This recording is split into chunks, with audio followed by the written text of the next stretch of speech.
Hei, ce e cu tine? Parcă am îngândurat astăzi. Tu te-ai întrebat vreodată de unde venim?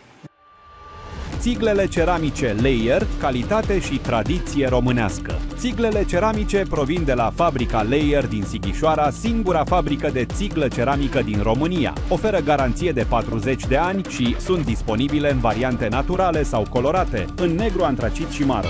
Sunt rezistente la îngheț, dezgheț, foc, radiații UV, au impermeabilitate ridicată și asigură o bună izolație fonică și termică datorită argilei arse, un material 100% natural și adaptat climei din România. Montate corect pot dura chiar și un secol, păstrându-și frumusețea și performanța. Dar tu te-ai întrebat vreodată încotro ne îndreptăm?